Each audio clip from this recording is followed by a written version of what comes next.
अस्सलाम वालेकुम दोस्तों, आप देख रहे हैं अनटोल्ड फैक्ट्स और आज हम आपके सामने लेकर आए हैं एक ऐसा फैक्ट्स जो आज बहुत ज़्यादा पॉपुलर है और वो फैक्ट्स है आर्मेनिया और अजरबैजान के बीच का।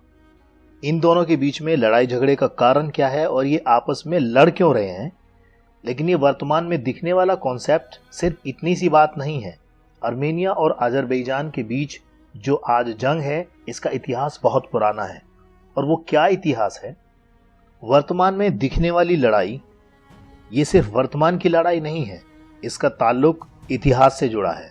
और वो इतिहास क्या है, आज हम इसी के बारे में बात करेंगे कि आर्मेनिया और अजरबैजान के बीच में होने वाली जंग, इसकी वजह क्या है। तो चलिए पहले हम आर्मेनिया के बारे में जान लेते हैं। आर्मेनिया का पुराना नाम हयक है, जो कि अरारत पहाड़ से घिरा हुआ है। और इस आर्मेनिया को हयक इसलिए कहा जाता था क्योंकि नूह अलैहिस्सलाम की कश्ती जो जूदी पहाड़ पर जाकर रुकी थी, जो अरारत की पहाड़ियों में से एक पहाड़ी का नाम है। नूह अलैहिस्सलाम और उनकी कौम यहीं रही। नूह अलैहिस्सलाम के परपोते के पोते जिनका नाम हयक था, उन्होंने ही इसको बसाया था। आज भी आर्मेनिया खुद को नूह अलैहिस्सलाम के वंशज मानते हैं और इसको हयास्तान के नाम से जाना जाता था। 1600 या 1200 BC यानी ईसा अलैहिस्सलाम से पहले हयास यानी आर्मेनिया का शासक जिसका नाम अज्जी था, उसको रोमन शासक जिनको टाइगेरियंस कहते थे ने उनको हराकर कब्जा कर लिया। सन 301 से पहले आर्मेनिया पर्शियन के हाथों में था, जो कि अपोलो के यानी आग के पुजारी थे। लेकिन सन 301 के बाद आर्मेनिया क्रिश्चियंस के हाथों में चला गया। सल्जुक सल्तनत के एक सेनानायक, सल्जुक सल्तनत के बारे में आप जानते होंगे, आप अर्तुगरुल गाजी आपने देखा है तो आप समझ चुके होंगे कि हम सल्जुक कौन सी सल्तनत के बारे में बात कर रहे हैं। सल्जुक सल्तनत के एक सेनानायक ने सन 1064 में आर्मेनिया को क्रिश्चियन से जीत लिया था। 19वीं शताब्दी में पर्शियन और उस्मान सल्तनत के खलीफा के बीच जंग हुई।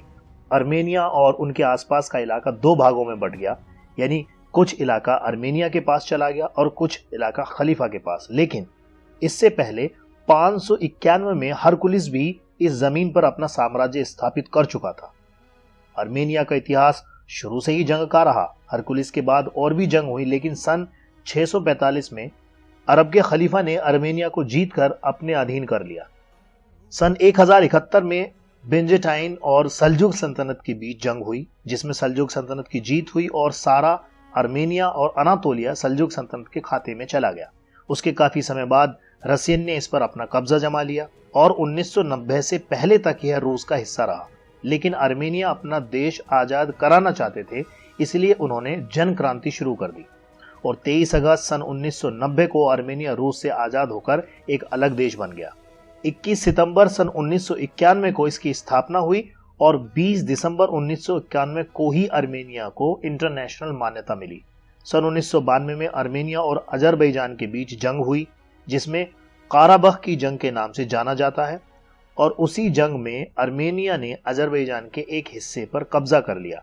4 शताब्दी में आर्मेनिया के राजा उर्नयार ने ईसाई धर्म कबूल कर लिया था और हयक के नाम को बदलकर आर्मेनिया कर दिया था। यह है आर्मेनिया का इतिहास। लेकिन अजरबैजान का क्या है, अब इसके बारे में हम आपको बताते हैं। 11वीं शताब्दी की शुरुआत में मध्य एशिया से ओज खान, जो कि तुर्कों के पूर्वज थे, उनके ही वंशजों ने सल्जुक सल्तनत को जीता और उसे नया राजनीतिक नाम दिया, जिसे अजरबैजान के नाम से जाना जाता है। सल्जुक ही आज अजरबैजान है। 1967 में अजरबैजान नाम पड़ा। शायद आपको ये बात समझ आ रही होगी कि अजरबैजान को जो तुर्की सपोर्ट कर रहा है फिलहाल, यानी तुर्की उसके साथ है अजरबैजान के, तो उसकी वजह क्या है? क्योंकि अजरबैजान और तुर्की बोले तो दोनों के बीच में कोई फर्क नहीं है। अजरबैजान वही कंट्री है जिसको तुर्कियों के पूर्वज यानी औज खान ने जीता और उसका नाम अजरबैजान रखा। सन 1918 तक अजरबैजान भी गुलाम था, लेकिन 1918 में ही अजरबैजान ने स्वतंत्रता की घोषणा की। मात्र 2 साल बाद ही यानी 1920 में अजरबैजान को सोवियत संघ में शामिल कर लिया गया। आज अजरबैजान 6 स्वतंत्र तुर्क राज्यों में से एक माना जाता है और तुर्क परिषद का हिस्सा भी है। अजरबैजान शिक्षा के मामले में ऊंचे स्थान पर है और बेरोजगारी की दर बहुत कम है। अजरबैजान और आर्मेनिया का इतिहास पाषाण काल यानी स्टोन एज से माना जाता है और अजरबैजान का ताल्लुक अजोख गुफा से भी है, जो सबसे पुरानी गुफा मानी जाती है। 9वीं शताब्दी ईसा अलैहिस्सलाम से पहले सीथियंस भी इसका हिस्सा माने जाते थे, सीथियंस कौन है इसके बारे में अक्सर लोग नहीं जानते। तो सीथियंस वो लोग थे जो अक्सर कबीलों में बटे हुए थे और कबीलों में ही उनका शासन चलता था। सीथियंस के बाद ईरानी मेंडस अरस दक्षिण के भाग में हावी होने आया, लेकिन कामयाब नहीं हुआ। मेंडस अरस ने 700 या 900 ईसा पूर्व यानी ईसा अलैहिस्सलाम से 700 या 900 साल पहले एक विशाल साम्राज्य बनाया था, लेकिन अचोमेनाइडस ने उस साम्राज्य को तहस नहस कर दिया। बाद में सारा साम्राज्य सिकंदर द ग्रेट के हाथों में चला गया। हम सिकंदर द अलेक्जेंडर की बात कर रहे हैं, हम सिकंदर जुल्करनैन की बात नहीं कर रहे हैं। यहाँ सिकंदर द अलेक्जेंडर की बात हो रही है। अजरबैजान के मूल निवासी जिनको कोकेशियान अल्बानिया कहा जाता था, 4 शताब्दी ईसा पूर्व तक उनका शासन क्षेत्र रहा। सासेनियन साम्राज्य ने कोकेशियान अल्बानिया को सन 252 ईस्वी में एक जागीरदार राज्य में बदल दिया। उधर आर्मेनिया, जिसकी सीमा अजरबैजान से लगी थी, ईसाई साम्राज्य बन चुका था।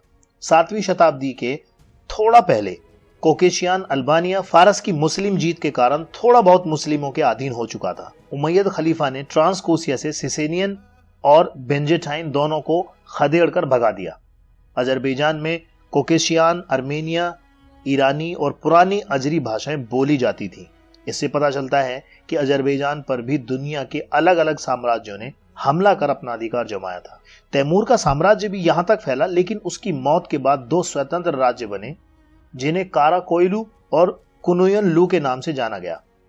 1501 में ईरान के सफाविद वंश ने तैमूर साम्राज्य को अपने अधिकार में ले लिया।